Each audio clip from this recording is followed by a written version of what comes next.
இன்றைக்கு நான் பிரசங்கம் பண்ண என்ன பேச வேண்டும் என்று ஜெபித்த போது, கடந்த நாட்களிலே ஒரு ஊழியக்காரர் வீட்டுக்கு வந்து கொண்டு போன பிறகு திடீரென்று ஒரு நாள் அவர் கூட்டிருந்த அந்த குரூப்ல என்னுடைய சாட்சியை நான் போட்டிருந்தேன். ஆனா அதே நேரத்துல அவருடைய சாட்சியும் அதே குரூப்ல வந்திருந்தது.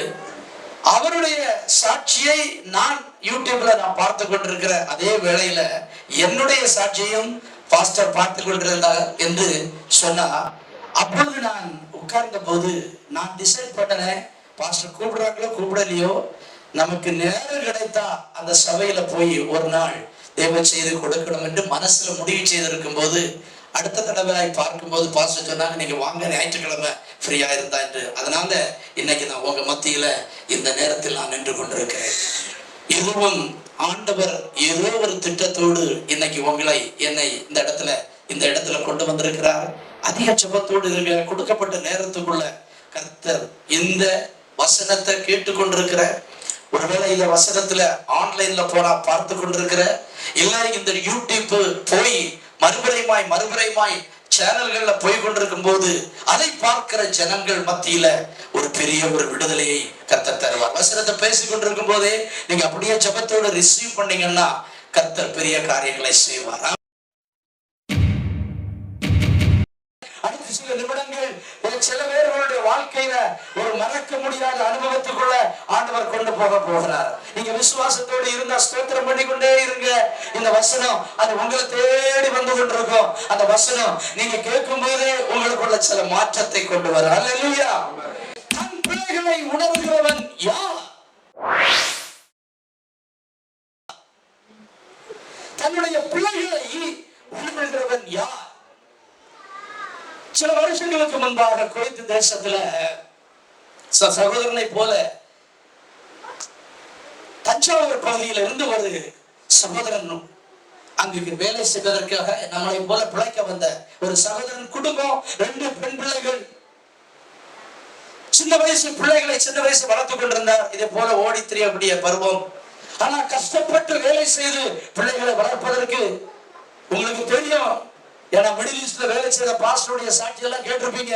இருக்கிறீங்க நிறைய பேர் மூலியா வேலை செய்தவங்க கஷ்டப்பட்டு பணம் அனுப்பி 2 பெண் பிள்ளைகளையும் வளர்த்தா. ஒரு பிள்ளைக்கு சின்ன வயசுல 10 வயசுலேயே இருதய கோளாறுனால ஓபன் ஹார்ட் சர்ஜரி.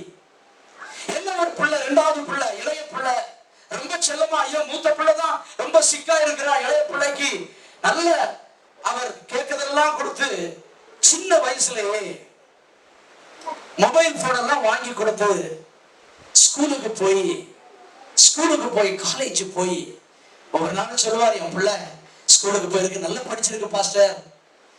காலேஜுக்கு போன நல்ல காலேஜ் பாஸ்டர். முதல் பிள்ளைக்கு திருமணத்துக்காக ஜெபிச்சோம் பாஸ்டர். ஓபன் ஹார்ட் சர்ஜரி பண்ணதுனால என்னுடைய மகளுக்கு இந்த இடத்துல எல்லாம் தழும்பு இருக்கும். பாக்குறவங்க எல்லாம் என் பிள்ளைய ரிஜெக்ட் பண்றாங்க. இப்படிப்பட்ட ஒரு பிள்ளைக்கு நான் திருமணம் கிடைக்க முடியல. ஜெபிச்ச சபையில ஒரு நல்ல ஒரு மனுஷன் மூத்த பிள்ளைக்கு திருமணம் ஆயிருந்தது. பிரசங்கம் வாக்கு தன் பிள்ளைகளை உணர்கிறவன் யார் என்பதை குறித்து பேசிட்டு இருக்கிறேன். ஒரு குடும்பம், ஒரு சகோதரன், ஒரு சகோதரி, ஒரு குடும்பத்துல என்ன பிழை நடந்தது என்பதை குறித்து நான் பேசிக்கிட்டு இருக்கிறேன். சின்ன ஒரு போன் கொடுத்ததுனால அந்த பிள்ளை வளர்ந்து போனுக்கு அடிக்ட் ஆகி காலேஜுக்கு போய் நல்லா படிச்சுட்டு இருந்த பிள்ளை சோசியல் மீடியாவில் மூழ்கி தகப்பனுக்கும் தாய்க்கும் தெரியாம முதல் மகளுடைய திருமணம் முடிச்சு விருந்து வீட்டுக்கெல்லாம் வந்துட்டு இருக்கிறவங்க எல்லாரும் விசாரிச்சுட்டு இருக்கும் போது 2வது மகளை அவர் அங்கேயும் திருமணம் எல்லாம் முடிச்சு அவர் வந்து விட்டார் குவைத் தேசத்திற்கு. ஒரு நாள் ராத்திரி போன் பண்றாரு எனக்கும் என் மனைவிக்கும், பாஸ்டர் என்னுடைய 2வது பிள்ளைய காணல. எல்லாரும் தேடிக்கிட்டு இருக்கிறாங்க, 2வது பிள்ளைய காணல. அவன் நல்ல பிள்ளை, நல்ல ஜெபிக்கிற பிள்ளை, காணல பிள்ளை என்று எங்கெல்லாமோ தேடி போறாங்க. அடுத்த நாள் காலையில வருது, அவளுக்கு கூட படிச்ச ஒரு பையனும் கூட அவங்க சொந்த ஊர் பக்கத்துல ஒரு 10 கிலோமீட்டர் தள்ளி எங்கேயோ போய் ரெஜிஸ்டர் மேரேஜ் பண்ணி அந்த குடும்பத்தோடு கூட போய் அந்த பையன் வந்து ஒரு சரியான வேலை இல்லை, ஆண்டவருக்கு அவனுக்கு சம்பந்தம் இல்லாத வாழ்க்கை, குடிகாரன். இந்த தகப்பனுடைய இருதயம் காயப்பட்டது. அழுதார், கமர்னார். சின்ன தப்பு, சின்ன தப்பு. என் பிள்ளைக்கு நான் மொபைல் வாங்கி கொடுத்து அடிக்டாகி இன்னைக்கு என் பிள்ளைகளுடைய வாழ்க்கையே சின்ன பின்னமாயி நான் கூப்பிடுறேன் வரமாட்டேங்கிறா, திருமணம் முடிஞ்சிட்டேன்னு சொல்றா. ஓடி வந்தாரு, வீட்டுக்கு கொண்டு வந்தாங்க, சேர்ந்தாங்க. 2 மாசம் 3 மாசம் ஆச்சு. கர்ப்பத்தை தெளிச்சு அந்த பிள்ளை 4வது மாசம் அந்த ஓடி போன அந்த பையன் அடிச்சு அவளை திரும்ப வீட்டுக்கு கொண்டு வந்து 5வது மாசத்துல இன்னைக்கு அந்த தகப்பன் வீட்டுல அந்த பிள்ளை இருக்கிறது. என்னை கேட்கிற சகோதரனே, சகோதரியே, பிள்ளைகளை உணர்கிறவன் யார்? மறைவான குற்றங்களுக்கு என்னை நீங்களாக்கிவிடும், துணிகரமான பாவங்களுக்கு என்னை, பாவங்களுக்கு உமது அடியனை விலக்கி காத்துக்கொள்ளும். அப்பொழுது நான் உத்தமனாகி பெரும் பாதகத்துக்கு நீங்களாகவே. ஒரு சின்ன மிஸ்டேக் மறைவான குற்றங்களை கொண்டு வரும். ஒரு மறைவான குற்றம் துணிகரமான பாவத்தை கொண்டு வரும். துணிகரமான பாவம் பெரும் பாதகத்தை கொண்டு வரும். இதை செய்யவ அனுபவிச்ச சங்கீதக்காரன் எழுதி வச்சதுனால அந்த சங்கீதக்காரன் சின்ன தப்பு பண்ணான். ஆனா அந்த தப்புல உணர்ந்து கொண்டான். அவன் மறைவான குற்றத்தை செய்தான். ஆனா அந்த குற்றத்தில இருந்து ஆண்டவர் அவனை நீக்கலாக்கினாரு. துணிகரமான பாவத்தை செய்தான். ஆனா அந்த துணிகரமான பாவத்தில் இருந்து ஆண்டவர் அவனை விலக்கி காத்தாரு. பெரும் பாதகத்தில் இருந்து அவரை விடுதலை செய்தார். இன்னைக்கு சபையில இந்த பிரசங்கத்தை ஒருவேளை கேட்கிறவங்களுக்கு அவ்வளவாக ரொம்ப இன்ட்ரெஸ்டா இருக்காது. ஆனா கர்த்தர் யாரோடு கூட இன்னைக்கு இந்த வசனத்தை பேசிக் கொண்டிருக்கிறார். அல்லேலூயா. இந்த பிரசங்கம் முடிஞ்சு போகிறதற்கு முன்பாக சில பேர்களுடைய பிள்ளைகளை கர்த்தர் மாற்ற போகிறார். எத்தனை பேர் விசுவாசிக்கிறீங்க? நீங்க இந்த வசனத்தை கேட்டுக்கொண்டிருக்கும் போது அல்லேலூயா ஸ்தோத்திரம் என்று கரங்களையும் தட்டி அந்நிய பாஷையில நீங்க பேசிக் கொண்டிருப்பீர்கள் என்றால் தன்னுடைய அனைவரோட பேச போகிறது. அல்லேலூயா. ஒரு குடிகார தகப்பனுக்கு பிறந்த மகன், ஒரு குடிகார தகப்பனுக்கு பிறந்த மகன் வீட்டுல பார்க்கிறான். என் தகப்பன் குடிச்சிட்டு வர்றாரு, என் அம்மையை போட்டு அடிக்கிறாரு. என் வீட்டுல என் தகப்பன் தானே காசு எடுத்துட்டு போறாரு, நானும் காசு எடுத்துட்டு போறேன்னு சொல்லி ஒரு சின்ன பிழை, ஒரு சின்ன மிஸ்டேக், சின்ன வயசு ஸ்கூல் வயசு பிள்ளைகளை உணர்கிறவன் யார்? அந்த சின்ன வயசுல அவன் திருடி, வீட்டுல இருந்து திருடி அவன் வாழ்க்கையை தொடங்குறான். ஸ்கூலுக்கு போறான், ஸ்கூல்ல கிளாஸ் மேட்ல இருந்து திருடுறான், கிளாஸ் மேட்ல இருந்து திருடி போய் காலேஜுக்கு போறான். காலேஜுக்கு போகும்போது அவனுடைய நிலைமை மாறுகிறது. அந்த பிள்ளையானது மறைவான குற்றமாக மாறுகிறது. மறைவான குற்றம் இப்போ கொஞ்சம் கொஞ்சம் கொஞ்சம் கொஞ்சம் கொஞ்சம் வளர்ந்து அது துணிகரமான பாவம். ரோட்ல போற அந்த ஒரு சகோதரியை தாய்க்கு செய்த பறிக்க வைக்கிறது. அந்த மறைவான குற்றம் அங்கு போய் துணிகரமான பாவமாகி பெரும் பாதகமாகி கொலையை செய்ய தூண்டுகிறது. ஆண்டவர் யாரோடு கூட பேசிட்டு இருக்கிறாரு.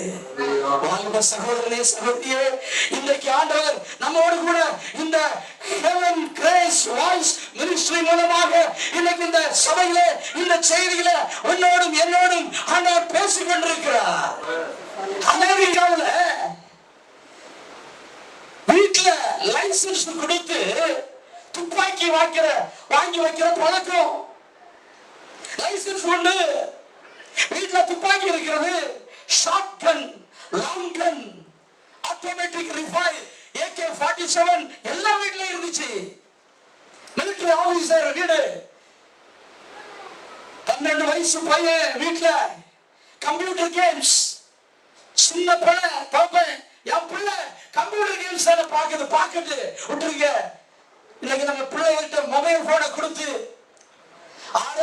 ஆடிறாரோ அப்படின்னு அந்த மொபைல் போனை கையில கொடுத்துட்டு பிள்ளை சாப்பிடுமா இந்த கம்ப்யூட்டர் கேமை போட்டு விடுமா.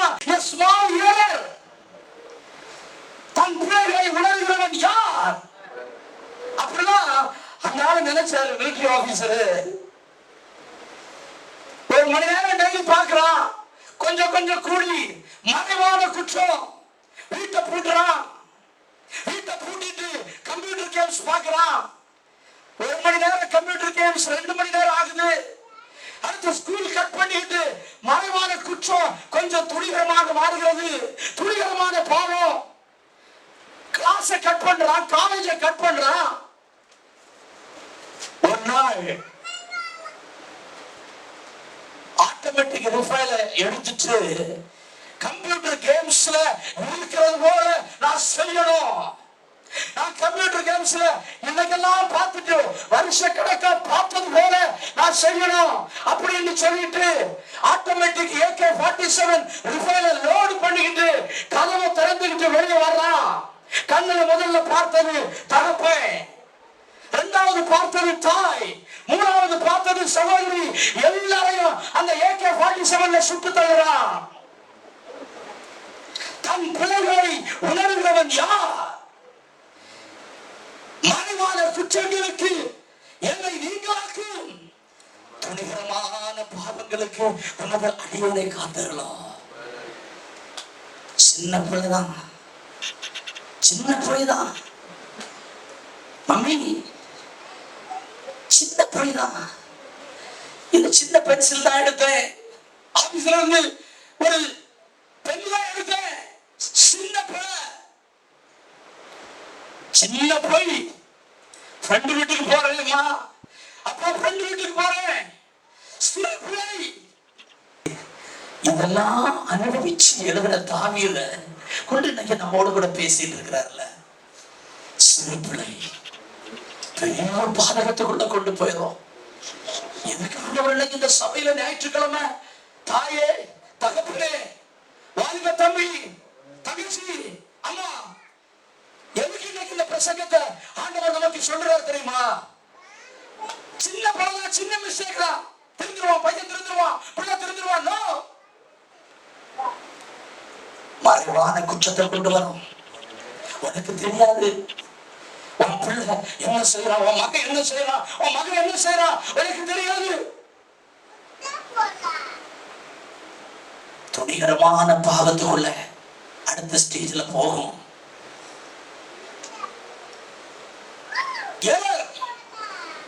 இந்த பிள்ளை பாவத்தை கொண்டு வருகிறது. பாவத்துக்கு மேல இருக்கக்கூடிய வல்லமைய இன்னைக்கு யாரும் கண்டதில்லை, கொண்டு வருகிறது. அந்த பாவத்தை குறிச்ச ஒரு ரெவலேஷன், அந்த பாவத்தை குறிச்ச ஒரு தெளிவு இன்னைக்கு நம்ம நிறைய பேருக்கு இல்ல. சின்னதானே, சின்ன ஒரு Facebook கணக்கு தானே நம்ம தொடங்குறோம். ஒரு 2 நிமிஷம் தான் Facebookல இருக்கிறோம், 2 நிமிஷம் தான் இன்ஸ்டாகிராம்ல இருக்கிறோம். இன்ஸ்டாகிராம் அதுக்கு பேரு இஷ்டம் போல செய்கிற கிராம் அப்படிதான் சொல்றாங்க. இன்ஸ்டாகிராம். என்னை கேட்கிற தேவ பிள்ளைகளே, இந்த ஆன்லைன்ல பார்த்து கொண்டிருக்கிற தேவ பிள்ளைகளே, இந்த பிரசங்கத்தை கேட்டு கொண்டிருக்கும் போதே உங்களோடு கூட ஆண்டவர் பேசுகிறார். மறைவான குற்றங்களுக்கு உங்களை லீக்கலாக்கி போடுகிறவர், துணிகரமான பாவங்களுக்கு அடியேனை விலைக்கு காக்கிறவர், பெரும் பாதகத்திலிருந்து தப்புவிக்கிறவர் இன்னைக்கு சபையில உட்கார வச்சு இன்னைக்கு பேசிக் கொண்டிருக்கிறாரு. ஹல்லேலூயா. இன்னைக்கு உங்களை அமர பண்ணி இந்த சபையில உட்கார வச்சு உங்களோடு கூட பேசிக் கொண்டிருக்கிறார். விசேஷமாக வாலிப தங்கைகளே, தம்பிகளே, உங்களோடு கூட ஆண்டவர் பேசுகிறார். ஹல்லேலூயா. சிறுபிள்ள என் தாய் தகப்பன் செய்த சின்ன மிஸ்டேக்கு, சின்ன ஒரு இடத்துக்காக, குடும்ப சொத்துக்காக, ஒரு சின்ன சொத்துக்காக ஆசைப்பட்டு பக்கத்து வீட்டுல சண்டை போட்டாங்க. எங்க குடும்பத்துல உங்களுக்கு தெரியலையா? தெரியுமில்ல, நம்ம ஊர்ல எல்லாம் சொத்து சண்டை வந்தாச்சுனாலே முதல் பரிகாரம் போறது மந்திரவாதம். நல்லா வாழ்ந்து கொண்டிருந்த எங்க வீடு, என் கூட பிறந்த 5 சகோதரிகள், என் கூட பிறந்த ஒரு அண்ணன், நல்லா வாழ்ந்துகிட்டு இருந்தோம். இது சின்ன பிள்ளையினால மந்திரவாதம் செய்யப்பட்டு வீடு நிர்மூலமாச்சு. தங்கச்சிமாரு 2 பேரு ஸ்கூலுக்கு போனவங்க படுத்த படுக்கையா வந்து வீட்டுல படுத்திருக்கிறாங்க. என்ன நோயின்னு தெரியாது. நாகர்கோயில இருக்கக்கூடிய எல்லா ஹாஸ்பிட்டலுக்கும் கொண்டு போனோம், ஒண்ணும் இல்லை. வீடு பெருவிளை என்று சொல்லக்கூடிய நாகர்கோயில் இருக்கிற வீடு, இந்த பக்கம் முத்தாரம்மன் கோயில், இந்த பக்கம் நாராயணசாமி கோயில், அந்த பக்கம் சிவன் கோயில், இந்த பக்கம் சொல்லமான கோயில், பக்கத்துல போனா சிஎஸ்ஐ கோயில். ஆனா ஒரே குடும்பம் தான் கத்தோலிக்கவர்களா இருந்தாங்க. ஆனா என் தாய் வந்து சிஎஸ்ஐ, கொஞ்சம் செபிக்க தெரிஞ்சவங்க, செப வாஞ்ச உள்ளவங்க. படுத்த படுக்கை ஆயிட்டோம். அப்பா வந்து படுத்த படுக்கை ஆயிட்டாரு. வருமானம் இல்லை, வீட்டுல ஒண்ணும் இல்லை. நான் வந்து பாலிடெக்னிக்கல்ல, கோலம் பாலிடெக்னிக்கல்ல படிச்சுட்டு இருக்கிறேன். First year second year. சாப்பிட்றதுக்கு ஒரு நேரம் உணவு கூட கிடையாது, ஒரு நேரம் உணவு கூட கிடையாது. என் தங்கச்சி 2 பேரு, நாங்க ஆசாரிப்புள்ள சென்ட் ஜோசப் ஸ்கூல்ல படிச்சுட்டு இருப்போம். கீழே பருவலையில இருந்து காடு வழியா, அப்பதான் காடு வழியா நடந்து வருவோம். கையில ஒரு டிஃபன் பாக்ஸ் தனித்தனியா வாங்குறதுக்கு பைசா இல்லாததுனால ஒரு பெரிய டிஃபன் பாக்ஸ்ல அம்மா எனக்கும் என் தங்கச்சிக்கும் சாப்பாடு தருவாங்க. அந்த டிஃபன் பாக்ஸை பாக்குறதுக்கு விகாரமா இருக்கும், பெருசா இருக்கும். நான் சொல்லுவேன், அம்மா நான் இதை எனக்கு தராதுக்கு எனக்கு கேவலமா இருக்கு, எனக்கு ரூம்மேட்ல நான் கிளாஸ்மேட்ல போய் சாப்பிட்டா அவன் பார்க்க ஒரு மாதிரி பரியாசம் பண்றான்னு சொல்லுவோம். அந்த ஸ்கூலுக்கு வேலை ஒரு காடு உண்டு, அதுல ஒரு 2 மரம் உண்டு. நானும் என் தங்கச்சியும் அந்த டிஃபன் பாக்ஸை எடுத்துட்டு அந்த லஞ்ச் டைம்ல அவன் ரூமுக்கு போனா அவன் ஃப்ரெண்டு பரியாசம் பண்ணுவான், என் ரூமுக்கு போனா என் ஃப்ரெண்டு பரியாசம் பண்ணுவான். அதனால நாங்க அப்படியே அந்த அந்த கொய்யா மரம் அந்த மூடுல போய் அங்க இருந்து சாப்பிடுவோம். இதுதான் எங்க தொடக்கம். இதுதான் என் குடும்பத்தினுடைய ஒரு சின்ன பிழை எங்களோட சூழ்நிலைக்கு கொண்டு வந்தது. ஒரு நாள் வந்து சொந்தக்கார மாமா வீட்டுக்கு, திருமண வீட்டுக்கு போனோம், அழைக்கப்பட்டோம். நல்லா சாப்பிட்டு ரொம்ப நாள் ஆச்சு. எங்களுக்கு சாப்பாடெல்லாம், சோறு சாப்பிடுறது ஒரு வாரத்துக்கு மேபி 1 நாள் 2 நாள் தான் இருக்கும். மற்ற நாட்கள் எல்லாம் வந்து கிழங்கு, காஞ்ச கிழங்கு, இல்ல அப்பா சந்தையில இருந்து கொண்டு வரக்கூடிய வாழைப்பழம். அம்மா வந்து நெல்லு குத்தி அதை அரிசியாக்கி அதை வித்துதான் நாங்க பழச்சிட்டு இருந்தோம். நெல்லு குத்துறதுக்கு, அரிசி வைக்கிறதுக்கெல்லாம் விறகு பொறுக்கிறதுக்கு அனுப்புவாங்க. எது நாங்க ஸ்கூலுக்கு போகிற அந்த காடுகள்ல போய் நெல்லு பிறக்கும். விறகு பொறுக்கி அதை அவிச்சுதான் எங்க தாய் எங்களை நடத்தினாங்க. அந்த விறகு பிறக்கிற இடத்துல இன்னைக்கு ஆண்டவர் சபை வச்சிருக்கிறாரு. இன்னைக்கு வந்து ஒரு பெரிய வீட அதே இடத்துல ஆண்டவர் கட்ட வச்சிருக்கிறாரு. நான் என்ன சொல்ல வரேன், ஒரு நாள் அம்மா சந்தோஷத்தோடு என்னுடைய தம்பிக்கு பிள்ளைக்கு கல்யாணம் வாங்க என்று சொல்லி எங்களை கூட்டிட்டு போறாங்க. நான் என்னுடைய தங்கச்சி, அண்ணன் எல்லாரும் போறோம். நான் வந்து ஸ்கூல் படிக்கும் போது ஹாக்கி விளையாடுவேன். எப்பொழுதும் ஹாக்கி விளையாடுவேன். நான் ஹாக்கி விளையாடுறது வந்து ஒரு ஃப்ரெண்ட் ஃபார்வர்ட்ல உள்ள ஹாக்கி விளையாடு. அப்ப நான் எப்பவும் விளையாடுறதுனால இந்த பின்னால எப்பவும் கிழிஞ்சிரும். கிழிஞ்சி தச்சு கிழிஞ்சி ஒரு நிக்கர் தான் அப்போ உண்டு. அந்த கிழிஞ்சு போன நிக்கர அப்படியே போட்டுட்டு எங்க மாமா வீட்டுல திருமண வீட்டுக்கு நாங்க போயிருந்தோம். அம்மா சந்தோஷத்தோடு தம்பி வீடு தானே என்று சகோதரனை சகோதரியை வீட்டுக்கு, கல்யாண வீட்டுக்கு முன்னால மாமா நிக்கிறாரு. நாங்க குடும்பமா போறோம், அம்மா போறோம், நாங்க தங்கச்சி சகோதரன் எல்லாம் போறோம். என் அம்மாவை நிறுத்தி வச்சுட்டு, உன் பையனுக்கு பின்னால பாரு, இந்த துணி கிழிஞ்சிருக்குல்ல, இப்படி கிழிஞ்ச சட்டையை போட்டுட்டு கல்யாண வீட்டுக்கு உடனே எப்படி கூட்டி வர்றதுக்கு மனசு இருந்து, அப்படி வந்து நீ கல்யாண வீட்டுக்கு வரணுமா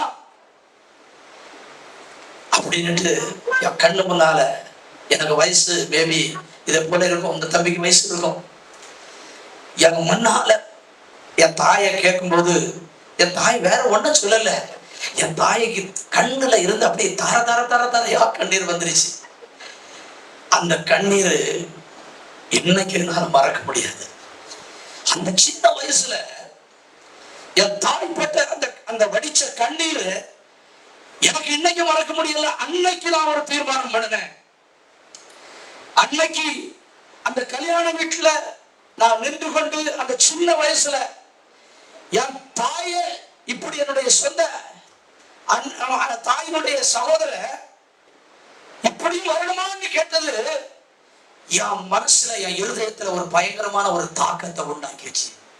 அன்னைக்கு முடிவு பண்ணேன், ஆண்டவர் எனக்கு ஜீவனை தந்தா, ஆண்டவர் எனக்கு ஜீவனை தந்தா, என் தாய் தகப்பன இந்த இடத்துல, இந்த கன்னியாகுமரி மாவட்டத்துல, இந்த நாகர்கோவில்ல என் தாய் தகப்பன நான் சந்தோஷமா வச்சு வாழ வச்சு ராஜா மாதிரி ராணி மாதிரி நான் வாழ வைக்கணும், அதுதான் என்னுடைய முடிவுன்னு சொல்லி அன்னைக்கு ஒரு தீர்மானம் பண்ணேன்.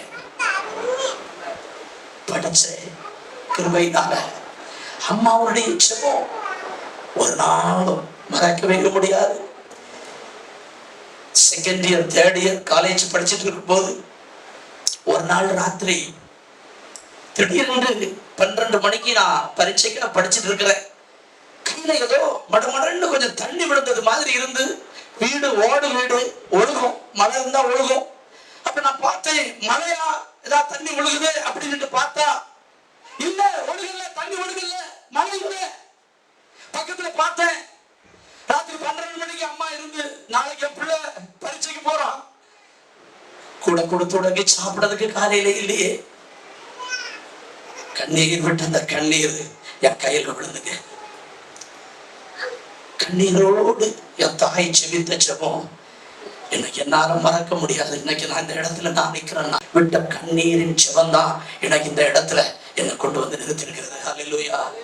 கண்ணீர் விட்டு செபிக்கிற தாயை பெற்ற சகோதரியே, கண்ணீர் விட்டு செபிக்கிற தகப்பனையும் தாயும் கொண்ட வாலிப தம்பியே, நீ பாக்கியவா, நீ பாக்கியவா. சிறு பிள்ளை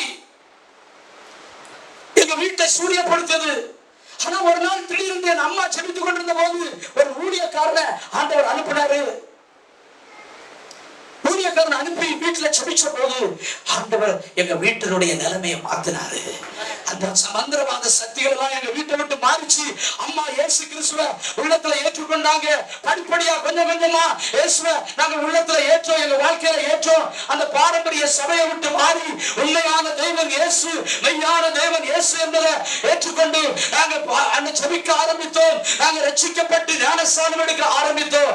கர்த்தர் அடியேனை வந்து அந்த இன்ஜினியரிங் பார்ட் டைம் இன்ஜினியரிங் முடிச்சு என்னை ஆண்டவர் ஒரு நல்ல ஒரு சென்ட்ரல் கவர்மெண்ட் வேலையில கர்த்தர் கொண்டு வந்து நிறுத்தினார். பாபா அட்டாமிக் ரிசர்ச் சென்டர் என்று சொல்லக்கூடிய உலக பிரசித்தி பெற்ற அந்த ரிசர்ச் சென்டர்ல ஆண்டவர் என்ன சயின்டிஸ்டாக ஆண்டவர் என்ன மாற்றி உயர்த்தினார். அல்லேலூயா. ஒரு தாயினுடைய கண்ணீரின் ஜெபம், ஒரு தாயினுடைய கண்ணீரின் ஜெபம் என்னை அப்படியாக உயர்த்தினது. ஆண்டவர் என்ன நினைச்சிட்டு ஆண்டவர் என்னை உயர்த்தி எனக்கு திருமணம் அடைய ஆண்டவர் உதவி செய்தார். திருமணத்திற்கு தகுதியற்ற எனக்கு நல்ல ஒரு செபிக்கிற ஒரு மனைவியை ஆண்டவர் கொடுத்தார். அல்லேலூயா. Praise the Lord. ரட்சிக்கப்படுவதற்கு முன்பாக, ஆண்டவரை நேசித்து அன்பு செய்வதற்கு முன்பாக morning show Rajesh theatre Nagercoil, afternoon show Muthu theatre Nagercoil, evening show Pioneer தியேட்டர்ல ஒரு நாளைக்கு 3 ஷோ சினிமா பார்த்து கொண்டு வாழ்க்கையை கழித்துக் கொண்டிருந்த அடியனுக்கு தன்னுடைய வாழ்க்கையில இதுவரைக்குமே சினிமா பார்க்காத ஒரு மனைவியை ஆண்டவர் கொண்டு வந்து இணைச்சார். அல்லேலூயா. யாருக்கா நம்ப முடியுமா? சினிமா பார்க்காத காலேஜ்ல படிச்சு கொண்டிருக்கும் போது, கோலி கிராஸ் காலேஜ்ல என் மனைவி படிச்சு கொண்டிருக்கும் போது, இன்னைக்கு சொன்னா நேற்று சொன்னா பேசிக்கிட்டு இருக்கும் போது ஒவ்வொரு மாசமும் 2 சினிமா போடுவாங்களாம். ஆனா அந்த 2 சினிமா போடும் போதும் அப்படியே பார்க்காம நேர வீட்டுக்கு வந்துருவாராம். அங்க அப்பா கேட்பாராம், ஏன் இன்னைக்கு சீக்கிரம் காலேஜ்ல இருந்து வந்துட்டான் நீ? அப்ப தகப்பனார் அவர் சொல்லுவாரா, இல்ல இன்னைக்கு சினிமா போட்டாங்க. அந்த சொல்லுவாரா, நீ ஏன் இருந்து பார்த்துட்டு வரக்கூடாதான்னு சொல்லுவாரா. அப்ப சொன்னா, இல்ல நான் பார்க்க மாட்டேன்னு சொல்லி ஒரு திருமணம் வரைக்கும் என்ன என் தாயின் ஜெபம் காத்தது. திருமணத்திற்கு பிறகு என்ன இன்னைக்கு வரைக்கும் ஊழியத்துல கொண்டு வந்து நிறுத்தி இருக்கிறது என்னுடைய மனைவியின் கண்ணீரின் ஜெபம். ஹல்லேலூயா. அப்படிப்பட்ட மனைவியை பெற்ற சகோதரர்களுக்காக ஆண்டவரை ஸ்தோத்திரிக்கிறேன். ஹல்லேலூயா. செபிக்கிற ஒரு மனைவி உங்களுக்கு கிடைக்கும் என்றால் அதை விடவும் பெரிய பாக்கியம் இல்ல. செபிக்கிற கணவன் உங்களுக்கு கிடைப்பார் என்றால் அதை விட பெரிய பாக்கியம் இல்ல. இன்னைக்கு திருமணத்துக்காக பார்க்கிறோம். ஒரு கிலோ தங்கம் போடுவாங்களா? இல்ல அவர் மாப்பிள்ளை இன்ஜினியர் படிச்சிருக்காரா? இல்ல அந்த சகோதரி அவர் நல்ல வேலையில இருக்கிறாளா? அப்படி என்று நம்ம இன்னைக்கு பார்க்கிறோம் நம்முடைய முறைமையின்படி. ஆனா என்ன கேட்கிற சகோதரனே சகோதரி, இன்னைக்கு உன்னுடைய பிள்ளைக்கு திருமணத்தை பார்க்கறதுக்கு முன்னால, உன் மகனுக்கு நல்ல பார்க்கறதுக்கு முன்னால அந்த பிள்ளை ரட்சிக்கப்பட்டிருக்கா? அந்த பையன் ரட்சிக்கப்பட்டிருக்கானா? இல்ல அவன் உண்மையா ஆண்டவரை நேசிக்கிறானா? எத்தனையோ குடும்பங்கள் இன்றைக்கு பாழாய் போய் கொண்டிருக்கிறது. எங்க சபையில ஒரு குடும்பம் வந்துச்சு. ஒரு நாள் சபை ஆராதனை முடிச்சிட்டு இருக்கும் போது ஒரு பையன், ஒரு இன்ஜினியர், ரெண்டு மெக்கானிக்கல் இன்ஜினியர்ஸ், அவன் கொண்டு வந்தவன் நல்ல ஒரு விசுவாச தம்பி, ஹார்ட்கோர் மெக்கானிக்கல் இன்ஜினியர், நல்ல வேலை, 2 லட்சம் 3 லட்சத்துக்கு மேல மாசம் சம்பளம். ஆனா ஒரு தம்பியை கூட்டி கொண்டு வந்து, பாஸ்டர் என் கூட வேலை செய்யறான், என்ன விடவும் டேலண்ட், என்ன விடவும் நல்ல பயங்கரமான இன்டெலிஜென்ஸ். ஆனா ஒரு மாசமா அங்க வேலை செய்யக்கூடிய இடத்துல இருக்கக்கூடிய மஸ்ஜித் தர்கா இருக்குல்ல, தர்காவில போய் படுத்து கிடக்கிறான். ஆனா அவன் ஹிந்து குடும்பம்.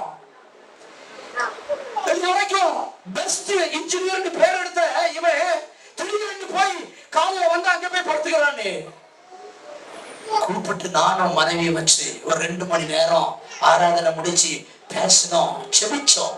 என்ன உனக்கு என்ன நடந்தது?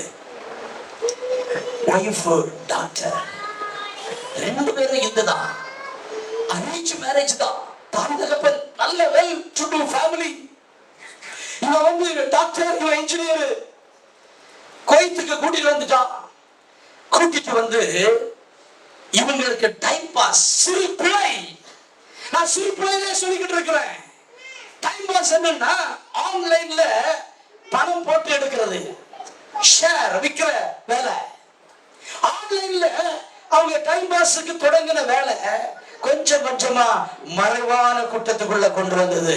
போடு, என்ன போடு கொஞ்சம் பணம், என்ன கொஞ்சம் போடு பணம். முதல்ல 10,000 போட்டது 1 லட்சம் போட்டாங்க, 1 லட்சம் போட்டது 2 லட்சம் போட்டாங்க. கொஞ்சம் கிடைச்சு சிறு பிழை மறைவான குற்றமாய் மாறிச்சு. அடுத்து துணிகரமான பாவமாச்சு. போடு என்று போட்டபோது ஒரு 15 லட்சம் ரூபாய் நஷ்டம். நல்ல சமாதானமா போய்கிட்டு இருந்த டாக்டர் ஃபேமிலி, மனைவி டாக்டர், கணவன் இன்ஜினியர். ஒரு நாள் வீட்டுல சண்டையாகி இந்த டாக்டர் அங்குள்ள இந்தியன் எம்பசில போன் பண்ணி, சார் நான் இந்த வீட்டை விட்டு எஸ்கேப் ஆகுறேன், என்ன நான் இனிமேல இருந்தான்னா என்ன என் கணவன் கொன்றுவான், கத்தி எடுத்து குத்த வந்துட்டான், கொன்றுவான், அதனால நான் போறேன். ஆனா தயவு செய்து அவர் நல்ல மனுஷன், அவரை ஒன்னும் ஆக்ஷன் எடுக்கிறாருன்னு சொல்லிட்டு ஒரு இமெயில் போட்டு கால் பண்ணி சொல்லிட்டு இவ வந்து சென்னைக்கு வந்துட்டா. இந்த இவ போனதுல இருந்து இவ ஒரு பைத்தியக்காரன் போல பெஸ்ட் இன்ஜினியரா பேர் எடுத்துட்டு இருந்தவன் தர்காவில போய் படுத்து கிடக்கிறான். கூட்டு பேசணும். இவன் ரட்சிக்கப்படாதவன், ஆனா டாக்டர் ரட்சிக்கப்பட்டவ. காலேஜ்ல ஸ்ரீ ராமச்சந்திரா மெடிக்கல் காலேஜ்ல படிச்சுட்டு இருக்கும் போது அங்க உள்ள செல் குரூப் மூலமா யாரோ ஒருவர் இயேசுவின் அன்பை சொல்லி அந்த இயேசு கிறிஸ்துவினுடைய அன்பு அவங்கள அந்த இருந்ததுனால அவன் அந்த நாள்ல ரட்சிக்கப்பட்டு ஞானஸ்தானம் எடுத்ததுனால அவன் ஒண்ணு சொல்லாம வேண்டா போயிட்டு ஒரு மாசம் ஒரு ரெண்டு வாரம் கழிச்சு எனக்கு வந்து ஒரு போன் வருது. ஒரு சகோதரி சென்னையில இருந்து பேசுறாங்க. பாஸ்டர் தானே நீங்க, உங்க பேர் தானே கில்பர்ட்? ஆமா. இதுபடியா வந்து கார்த்திக்னு சொல்லக்கூடிய ஒரு ஆள் இங்க வந்து அபிநயா டாக்டர் சொல்லக்கூடிய, ஆமா தெரியும், நான் அவங்கள ரட்சிப்புக்குள்ள நடத்தின ஒரு டாக்டர் பேசுறேன் பாஸ்டர், கொஞ்சம் பேசலாமா? ஆமா பேசலாம் சொன்னாங்க. நான் சொன்னேன், சர்ச்சுக்கு வர்றான், இப்போ 2 வாரமா நான் நோட்டீஸ் பண்ணிட்டு இருக்கிறேன் அவனை. நான் சொன்னேன், ஒன்னே ஒண்ணு சொன்னேன், வேலைக்கு போய்கிட்டு நீ இந்த சபையில வந்து நீ இங்க வந்து வேதத்தை வாசி, பைபிளை கொடுத்திருக்கிறேன், வேதத்தை வாசி, வேற ஒண்ணு செய்யாத, செவி, அற்புதம் ஆண்டவர் செய்வாரு. அந்த சகோதரி சொன்ன போது சொன்னேன், நானும் மாஸ்டர்மா சொன்னாங்க, சொன்னோம், இப்போ கொஞ்சம் பைபிள் வாசிக்கிறான், கொஞ்சம் செபிக்கிறான், அவனுக்குள்ள சில மாற்றத்தை பார்க்கிறோம். திரும்ப ஒரு 2 வாரம் கழிச்சு அந்த சேம் டாக்டர் போன் பண்ணாங்க. அப்ப நான் சொன்னேன், சிஸ்டர் இப்போ அவன் ஜெபம் பண்ண ஆரம்பிச்சிருக்கிறான், அவன் உண்மையா செய்த தப்ப உணர்ந்துட்டான், தன் பிள்ளைகளை உணர்ந்துட்டான், நான் செய்த மறைவான குற்றத்தை ஆண்டவர் மன்னிப்பாரா என்பதை அறிக்கையிட்டுட்டான். துணிகரமா என் மனைவியை நான் அடிச்சேனே, துணிகரமா நான் கொல்ல போறேனே என்பதை உணர்ந்துட்டான். நான் ஒண்ணு செய்ய போறேன் சிஸ்டர், அவன்கிட்ட பேச போறேன், நீ போய் உன் மனைவியை நீங்க கூட்டிட்டு வா அப்படி சொல்ல போறேன் அப்படி சொன்ன. எஸ் பாஸ்டர் சொல்லுங்க, நீ போனேன் சொல்ல போனேன். 1 வாரம் லீவ் போட்டுக்கிட்டு நீ போட்ட மனைவிய அனுப்புற மனைவியை கூட்டிட்டு வா. இல்ல பாஸ்டர் வரமாட்டேன், ஏன்னா நான் அப்படி கொடூரமா இருந்தேன், வரமாட்டேன். நான் சொல்றேன் அவன் வருவா, போ. போனா தாய் தகப்பன், மனைவியினுடைய தாய் தகப்பன் வீட்டுக்கு போனா, தாய் தகப்பன் சொன்னாரு, நீ பைத்தியக்காரன், உனக்கு நான் விட மாட்டேன். முதல்ல இந்த 2 காரியம் செய்யணும். ஒண்ணு, நான் ஒரு மெடிக்கல் ஒரு ஹாஸ்பிட்டல்ல கொண்டு போய் முதல்ல நான் ஒண்ணு செக் பண்ணி ஃபிட் சர்டிபிகேட் வாங்குவேன் முதல்ல. 2வது, போலீஸ் ஸ்டேஷன்ல கூட்டிட்டு போய் உனக்கிட்ட நான் எழுதி வாங்குவேன். நாளைக்கு என் பிள்ளைக்கு ஏதாவது இருந்துச்சுன்னா முதல்ல சொன்னா, போன் பண்ணி சொன்னா, நான் என்கிட்ட போன் பண்ணி சொன்னாவன், பாஸ்டர் கேட்கறாங்க, மெடிக்கல் சர்டிபிகேட் தானே, நீ போய் அட்டெண்ட் பண்ணு, நீ நார்மலா இருக்கா, உனக்கு ஒண்ணு நடக்காது, உனக்கு ஃபிட் சர்டிபிகேட் கிடைக்கும், மெடிக்கல் எடு, எக்ஸாமின் பண்ணு. மெடிக்கல் எடுத்துட்டு 2 நாள் கழிச்சு போன் பண்ணா, பாஸ்டர் மெடிக்கல்ல ஃபிட் வந்திருக்கு, நீ காமிச்சா. போய் மாமனார்கிட்ட போய் சொன்னா, மாமனார் உடனே போலீஸ் ஸ்டேஷனுக்கு கூட்டிட்டு போறதுக்கு பிளான் பண்ணாரு. பாஸ்டர் போலீஸ் ஸ்டேஷனுக்கு கூட்டிட்டு போற சொல்றாரு, என்ன செய்யறான்னு. நான் சொன்னேன், போ போலீஸ் ஸ்டேஷனுக்கு போ, எழுதி கொடுத்துட்டு வா. நீதானே இதற்கு காரணம், உன் பிறதான காரணம், உன் மனைவியோட குற்றம் தானே காரணம், உன் துணிகரமான பாவம் தானே காரணம், நீ பெரும் பாதகத்துக்கு தப்பணும் அப்படின்னா நீ போய் போலீஸ் ஸ்டேஷனுக்கு எழுதி கொடு. எழுதி கொடுத்தான். 2 பேரும் கணவன் மனைவிமாய் குவைத் தேசத்துக்கு திரும்பி வந்தாங்க. அல்லேலூயா. ஒரு ரூம்ல எடுத்து தங்கினாங்க. சபைக்கு வந்தாங்க. கணவன் மனைவியும் சேர்ந்து சபைக்கு வந்தாங்க. பிரதர், கணவன் மனைவியுமாக சிறு பிள்ளைகளை உணர்கிறவன் யார்? மறைவான குற்றங்களில் இருந்து விலக்கி பாதுகாக்கிறவர், பெரும் பாதகத்துக்கு விலக்கி பாதுகாக்கிறவர். அந்த குடும்பத்தை பெரும் பாதகத்துக்கு விலக்கி சபையில கொண்டு வந்தாரு. 6 மாசம் கழிச்சு அவன் வந்து கேட்டான், பாஸ்டர் எனக்கு ஞானஸ்தானம் கொடுக்கணும். நான் சொன்னேன், உன் மனைவி, உன் டாக்டர் மனைவி சொல்லலைன்னா நான் ஞானஸ்தானமே தரமாட்டேன்னு சொன்னேன். 2 மாசம் 3 மாசம் ஆச்சு. ஏறத்தாழ 1 வருஷத்துக்கு பிறகு கணவனும் மனைவியுமா வந்து அந்த டாக்டர் மனைவி சொன்னாங்க, பாஸ்டர் இப்போ என் கணவனுக்கு நீங்க ஞானஸ்தானம் குரூப்ப. அந்த கணவனும் மனைவியும் அங்க இருந்து அவங்க வீட்டுல அங்க மாதந்தோறும் ஜெபம் நடத்தி கொண்டிருக்கிறாங்க.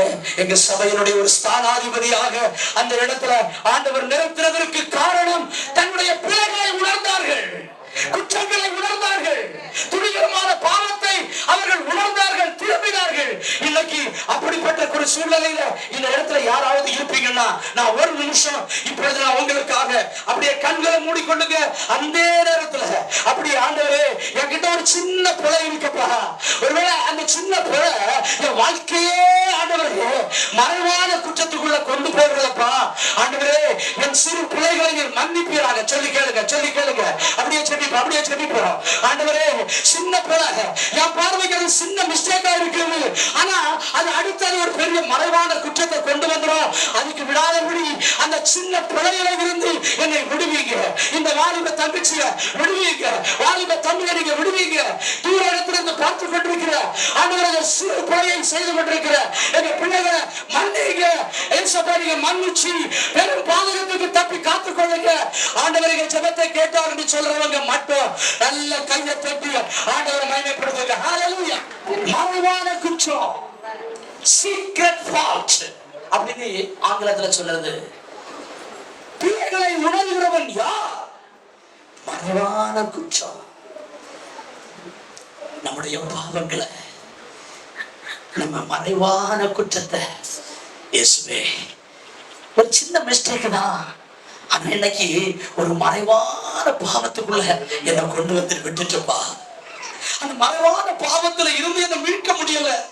சபைக்கு வர்ற என் தாய் தகப்பன் ஜெபிக்கிறவங்க, என் தாய் தகப்பன் நல்லவங்க, என் அண்ணன் தம்பி எல்லாரும் நல்லவங்க, ஆனா நான் மட்டும் ஏதோ ஒரு மறைவான குற்றத்துக்குள்ள பாவத்துக்குள்ள இருக்கிறது.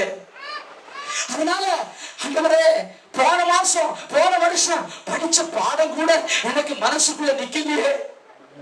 படிக்கிறேன் ஏதோ வந்து சிந்தனையில அந்த மறைவான குற்றம் இருப்பதனால என்னால கான்சென்ட்ரேஷன் பண்ண முடியலையே. God is speaking to somebody else in this place. யாரோடு கூட பேசிக் கொண்டிருக்கிறாரு, யாரோடு கூட பேசிக் கொண்டிருக்கிறாரு. சும்மா சாதாரண ஒரு small error. Lord, I started with a small error, but that error has become a secret fault. Secret fault. என்னால படிக்க முடியல, என்னால வேலை செய்ய முடியல. நேற்றுக்கு வரைக்கும் நல்ல பெஸ்ட் எம்ப்ளாயி சொல்லுவேன், இப்போ வந்து என்ன ஆச்சு இவனுக்கு, என்ன ஆச்சு இவனுக்கு அப்படி சொல்றாங்க. காரணம் இது ஒரு மறைவான குற்றம். ஊர்ல சொல்லுவாங்க, அமாவாசைக்கும் அப்துல் காதருக்கும் என்ன சம்பந்தம்? அப்படிதான் எனக்கும் ஊழியத்துக்கும் சம்பந்தமே கிடையாதுங்க. அதுக்கு ஒரு தகுதி வேண்டாமா? ஒரு தகுதி இல்லாதவன், ஊழியத்துக்கு ஒரு தகுதி இல்லாதவன். ஒரு நாள் குவைத் தேசத்துல போன புதுசுல 94வது வருஷம் நடந்த சம்பவத்தை உங்களுக்கு சொல்றேன். நான் ஒரு இன்ஜினியர், கிளாஸ் 1 ஆபீசரா, கெசட்டட் ஆபீசரா இருந்தா என் குடும்ப சூழ்நிலை, நான் 5 சகோதரிகளுக்கு திருமணம் வைக்கணும், என்னுடைய கவர்மெண்ட் சென்ட்ரல் கவர்மெண்ட் வேலையை நான் ராஜினாமா பண்ணிட்டு குவைத் தேசத்துக்கு வந்தேன். எல்லாரும் பார்த்து சிரிச்சாங்க. என் மாமனாரே சொன்னாரு, மருமகனே, என் பிள்ளைய நான் உங்களுக்கு கொடுத்தது உங்களுக்காக இல்ல, நீங்க செய்யற கவர்மெண்ட் வேலைக்காகன்னு சொன்னாரு. பரிகாசிச்சாங்க. ஆனா எனக்கு வேற வழி இல்லை. என் குடும்பத்தை முன்னேற்றுவதற்கு அந்த இடத்தை விட்டு நான் வெளியே வருவதை தவிர எனக்கு வேற வழி தெரியல. வேலையை ராஜினாமா பண்ணிட்டு குவைத் தேசத்துல வந்தேன். ஒரு சாதாரண ஒரு டெக்னீஷியனா, நான் qualified mechanical engineer, class 1 officer, gazetted officer, scientist இந்த நியூக்ளியர் ஃபீல்டு வேலையை திறந்துட்டு ஒரு சாதாரண ஒரு டெக்னீஷியனா போய் வேலை செய்றேன். என் மனைவி ஒரு குவைத்துக்கு வந்தாங்க. 3 மாசம் ஆச்சு, கல்யாணம் ஆகி குழந்தை இல்லை. மார்ச் மாசம் ஜெபம் பண்ணிட்டு வந்தாங்க. ஆண்டவரே, எனக்கு நீர் வாக்கு கொடுத்தது போல என்னை என் குடும்பத்தையும் நீர் கொண்டு போறீர். நான் போய் முதல் மாசத்துல கன்சீவ் ஆகணும் அப்படி சொல்லி உபவாசத்தோடு வந்தாங்க. வந்த முதல் மாசத்துல முதல் குழந்தை கன்சீவ் ஆனது. அல்லேலூயா. கன்சீவ் ஆகி ஒரு 8 மாசம் 9 மாசம் இருக்கும்போது ஒரு நாள் நாங்க போகிற சபையில எங்களோடு கூட இணைந்து ஆராதிக்கிற எங்க ஒரு அண்ணன், ரொம்ப க்ளோஸ், நாங்க ஒரு 3-4 பேர். அவர் வந்தாரு, தம்பி பக்கத்துல ஒரு லேபர் கேம்ப் இருக்கு போதுங்க. எனக்கு ஒன்றும் தெரியாது, இதை பத்தி ஒண்ணுமே தெரியாது. எனக்கு வந்து நான் சபைக்கு போவேன், நான் பாடுவேன், ஆராதிப்பேன், செபிப்பேன், மற்றபடி எனக்கு ஒண்ணும் தெரியாது. அப்ப இந்த அண்ணன் என்ன கூட்டிட்டு போறாரு, தம்பி பக்கத்துல வந்து ஒரு லேபர் கேம்ப், நம்ம ஊர்ல ஒவ்வொரு பக்கத்துல இருந்து ஒரு 35 பேர் தமிழ்காரங்க வந்திருக்கிறாங்க. ஊர்ல பெரிய பெரிய வேலைகள்ல இருந்தவங்க பணம் சம்பாதிக்கணும், 1.5 லட்சம் 2 லட்சம் ஏஜென்ட்டுக்கு கொடுத்துட்டு கடந்த 1 மாசமா வேலை இல்லாம சாப்பாடு இல்லாம இருக்கிறாங்க. அவங்கள போய் கொஞ்சம் பார்த்து விசாரிச்சுட்டு வரலாமான்னு கேட்கிறாரு. நான் இப்ப சொன்னேன், அண்ணே எனக்கு வேலை, நான் வந்து ரிஃபைனரிக்குள்ள வேலை செய்துட்டு இருக்கிறேன். தெரியும், இங்க இருந்து ரிஃபைனரில் வேலை செய்தவங்க 12 மணி நேரம் 14 மணி நேரம் ஷட் டவுன் வேலை செய்துட்டு இருக்கிறேன். வேலை செய்து முடிஞ்சிட்டு என் மனைவி 8 மாசம் கர்ப்பிணி 9 மாசம் கர்ப்பிணின்னு, அதுக்கு பிறகு நான் வந்து அவளுக்கு ஏதாவது ஒரு ஹெல்ப் பண்ணுவேன். இந்த இடத்துல நீங்க திரும்பி இங்க வந்து வெளியே போன்னு சொல்லி கூப்பிடுறீங்களே, ஆனா நீங்க போய் பாருங்க, நான் வரலன்னு சொல்லிட்டேன். ஒரு நாள் கூப்பிட்டாரு, 2 நாள் கூப்பிட்டாரு, 3 நாள் கூப்பிட்டாரு, திடீர்னு 4-5 நாளா தொடர்ந்து கூப்பிட்டு இருந்தனால ஒரு நாள் சரி அண்ணன் தான் கூப்பிடுறாருன்னு நான் போனேன். என் வாழ்க்கையில நான் முதல் முறையா ஒரு லேபர் கேம்ப், முதல் முறையா நான் போய் பார்க்கிற லேபர் கேம்ப் என் வாழ்க்கையில போய் பார்க்கிறேன். இதே போல ஒரு ரூமு, அந்த ரூமுக்குள்ள ஒரு படுக்கைக்கு மேல ஒரு படுக்கை 2 படுக்கை போட்டு ஒரு 20 பேர் ஒரே ரூமுக்குள்ள அடைச்சு வச்ச மாதிரி இருக்கிறாங்க. நான் போய் பார்த்தேன், நம்ம எவ்வளவு ஆண்டவர் வசதியாக நம்மளை வச்சிருக்கிறாரு. 2 பெட்ரூம் நான் ரூம்ல இருக்கிறோம், ஆனா 20 பேர் ஒரு சின்ன ரூமுக்குள்ள அடைச்சு வச்சிருக்காங்களே. அவங்க இறங்குனா கீழே இறங்கி நிக்க முடியாது, அடுத்த பெட்டு தான் வைக்கணும். இப்படிப்பட்ட சூழ்நிலையில அந்த இடத்துக்குள்ள போகும்போது 2-3 பேரு சிகரெட் அடிச்சுட்டு இருந்தாங்க, தம் அடிச்சுட்டு இருந்தாங்க. என்ன 2-3 பேர் பாக்குறேன், ரம்பி போட்டு விளையாடிட்டு இருந்தாங்க, டைம் பாஸ் பண்ணிட்டு இருக்கிறாங்க. எல்லாம் தமிழ்காரங்க, எல்லாம் ஊரி பக்கத்துல உள்ள மீனவர்கள். அங்க போகும்போது என்ன ஒரு பார்க்கும்போது வந்து பக்கத்துல எப்படி அவங்களுக்கு சாராயம் கிடைக்குமோ தெரியல, சாராயம் எல்லாம் குடிச்சிட்டு இருந்தாங்க. கடைசியில பார்க்கும்போது ஒரு முக்கில 2 பேரு இதயத்துல நொறுக்கப்பட்டவர்கள் போல சோர்வா, யாருக்கிட்ட பக்கத்துல அவங்க ஜாலியா பேசிட்டு இருக்காங்க, ஆனா அந்த 2 பேர் மட்டும் என்ன ஏதோ அவங்க தங்க வாழ்க்கையில எல்லாத்தையும் விட்டது போல துக்கமாக இருந்தாங்க. போகும்போது அந்த 2 பேரும் துக்கத்துல இருக்கிறாங்க. அப்ப என் அண்ணன் எனக்கு ஒண்ணும் தெரியாது, அவர்கிட்ட பேசுனாங்க, எப்படி இருக்கிறீங்க பிரதர், சந்தோஷமா? அப்ப சொன்னாங்க, ஒரு ஆள் சொன்னாரு, என் சொத்தை ஒத்திக்கு எழுதி வச்சு அந்த ஏஜென்ட் 1.5 லட்சத்துக்கு கொடுத்துட்டு வந்தேன்னே. நான் வந்து சாப்பாடு இல்லை, சம்பளம் இல்லை, 2 மாசம் ஆச்சு. நான் எப்படி அந்த சொத்தை திருப்புவேன், இல்லை நான் எப்படி திரும்ப போவேன்? என்ன ஒரு ஆளு சொல்றாரு, என் மனைவி கிட்ட கிடந்த எல்லா நகையும் அடகு வச்சுட்டு 2 லட்சம் கேட்டான்னு சொல்லி 2 லட்சத்துக்கு கொடுத்துட்டு வந்தேன். என் மனைவி கிட்ட போன் பண்ணா, எப்ப பணம் அனுப்புறீங்க? நான் என்ன சொல்வேன்? இந்த பில்டிங் 7 மாடி, இந்த பில்டிங் 7 மாடி. அப்ப சொல்லல, இப்படிதான் நாங்க இருக்கிறோன்னு அப்படி சொல்லிட்டு இருந்த போது இந்த அண்ணன் கூட வந்த அண்ணன் அவர்கிட்ட கொஞ்சம் அன்பா பேசி, ஆண்டவர்களை நேசிக்கிறாரு தம்பி, கர்த்தர் உங்க பாரத்தை மாத்துவாரு, உங்க கடன் பாரத்தை மாத்துவாரு, உங்க சூழ்நிலையை மாத்துவாரு, நீங்க கவலைப்படாதுங்க, எல்லாத்துக்கும் இயேசு ஒருவர் இருக்கிறார் அப்படின்னு சொல்லிட்டு சந்தோஷத்தோடு அவங்களுக்கு சொல்லிட்டு ஒரு சின்ன ஜெபம், ஆண்டவரே இந்த 2 தம்பிமாருங்க இவ்வளவு வேதனையா இருக்காங்க, இந்த இவங்களுடைய சூழ்நிலையை மாத்துங்கப்பா அப்படி சொல்லிட்டு வந்துட்டோம். வந்துட்டு பக்கத்து ஸ்ட்ரீட்ல அண்ணே நாளை கழிச்சு ஒரு ஜெப கூட்டம் இருக்கு வாருங்க அப்படின்னு சொன்னோம். பொதுவா நாங்க அப்படிதான் அந்த கேரளத்துக்கு போகும்போது சொல்லுவோம். 2 நாள் கழிச்சு அந்த கூட்டத்துக்கு பார்த்தா முதல் ஆளுக்களா அந்த 2 பேர் வந்து அமர்ந்து இருக்கிறாங்க. ஒண்ணும் தெரியாது, ரசிக்கப்படாதவங்க, இயேசு அறியாதவங்க, இயேசுனா யாருன்னு கேட்கிறவங்க, அப்படிப்பட்டவங்க. ஆனா இயேசு கிறிஸ்துவுடைய அன்பை அது சொல்லி ஒரு சின்ன ஜெபத்தை பண்ணிட்டு வந்த உடனே இவங்க வந்துட்டு அதுல ஒரு ஆளை எழுப்பி சாட்சி நேரத்துல சொன்னாருங்க, 94வது வருஷம் 1994 குவைத் தேசத்துல நடந்த சம்பவத்தை இன்னைக்கு நான் உங்களுக்கு பிரசங்கம் பண்ணி கொண்டிருக்கிறேன். இந்த பிரசங்கத்தை கேட்டுக்கொண்டிருக்கும் போது யாரோ ஒரு நபரோடு ஆண்டவர் பேசுறாரு, இவங்க வாழ்க்கைய மாற்றுகிறவர் பேசுகிறாரு, பிழையை உணர்கிறவர், மறைவான குற்றங்களுக்கு விலக்கி பாதுகாக்கிறவர், துணிகரமான பாவங்களிலிருந்து உன்னை பாதுகாக்கிறவர். அன்னைக்கு சொன்னாரு வந்து, தம்பி நீங்க 2 தம்பிமார் வந்தாங்க எங்களை பார்க்கறதுக்கு, நாங்க என்ன நினைச்சுட்டு இருந்தோம் தெரியுமா? இன்னைக்கு ராத்திரி எல்லாரும் உறங்கின பிறகு 7வது மாடியில போய், மாடி பொதுவா திறந்தா கிடைக்கும் டெரஸ், அதுல போயிட்டு நம்ம இங்க இருந்தாலும் பிரயோஜனம் இல்லை, ஊருக்கு போனாலும் பிரயோஜனம் இல்லை, எப்படியாவது அந்த 7வது மாடியில இருந்து கீழே விழுந்து செத்துடலாம் அப்படின்னு இருக்கும்போது 2 தம்பிமார் வந்தாங்க, அன்பா பேசுறாங்க. இயேசு என்று சொல்லுகிறவர் ஒருவர் இருக்கிறார், அவர் உங்களை நேசிக்கிறார், அவர் துக்கங்களை மாற்றுவார், உங்க கண்ணீருக்கு பதில் தருவார், உங்க வேதனையை மாற்றுவார் என்று சொல்லி ஒரு சின்ன ஜெபம் பண்ணுறாங்க. அந்த ஜெபத்தை பண்ணி முடிச்ச உடனே எங்களுக்குள்ள இருந்த பாரம் மாறிச்சு. நான் ஒரு நிமிஷம் யோசிச்சேன். நான் ஒரு இன்ஜினியர், எனக்கு மனைவி உண்டு. 9 மாசம் பிரெக்னன்ட் மனைவி. அவளை விட்டுட்டு அன்னைக்கு போய் பார்த்தேன். 2 உயிர் நான் அன்னைக்கு போய் பார்த்ததுனால தப்பிச்சு அப்படின்ட்டு சொல்றாங்களே. அப்ப இதுதான் ஊழியமோ? இதுதான் ஊழியமோ? இதுதான் ஊழியமோ? ஊழியமோ?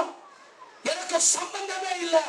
அன்னைக்கு தொடங்குற ஊழியம், அன்னைக்கு தொடங்கின அந்த ஊழியம் இன்னைக்கும் நான் குவைத் தேசத்துல வாரத்துக்கு ஒரு நாள் ஏதாவது ஒரு பகுதியில இப்படிப்பட்ட கேப்களுக்கு போய் சென்று அவர்களை சந்திச்சு அவர்களுக்கு இயேசுவை சொல்வதில்லை நான் தவறுவதில்லை.